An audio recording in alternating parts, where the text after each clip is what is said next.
आज की वीडियो में हम बात करने वाले हैं कंप्यूटर ऑपरेटर आप कैसे बनेंगे और कैसे आप 20 से 25 हजार रुपए की सैलरी पर कंप्यूटर ऑपरेटर का आप जॉब कर सकते हैं। साथ ही हम जानेंगे कंप्यूटर ऑपरेटर के लिए आपको कंप्यूटर में कौन सा कोर्स करना चाहिए। सबसे पहले हम समझते हैं कंप्यूटर ऑपरेटर का क्या काम होता है। कंप्यूटर ऑपरेटर का मुख्य काम कंप्यूटर को ऑपरेट करना होता है और जॉब के अनुसार डेटा एंट्री करना भी कंप्यूटर ऑपरेटर का काम होता है।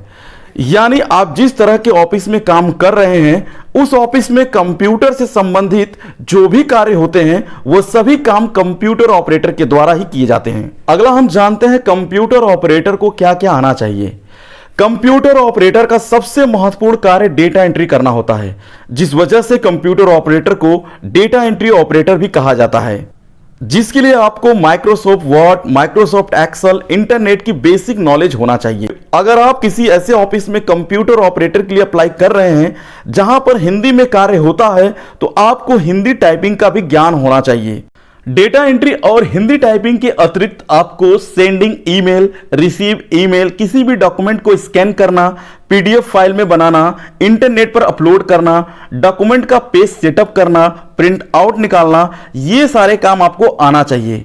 तभी आप डेटा एंट्री ऑपरेटर के रूप में ठीक प्रकार से काम कर पाएंगे। अगला हम जानते हैं डेटा एंट्री ऑपरेटर के लिए क्या योग्यता हमारे पास होनी चाहिए और क्या हमारी एज होनी चाहिए। डेटा एंट्री ऑपरेटर के पद के लिए जिस विभाग में आवेदन आप कर रहे हैं ये वहां पर निर्भर करता है कि मिनिमम एजुकेशनल क्वालिफिकेशन क्या मांगा जाता है। वैसे डेटा एंट्री ऑपरेटर बनने के लिए न्यूनतम शैक्षिक योग्यता इंटरमीडिएट होना चाहिए, यानी कि 12वीं पास।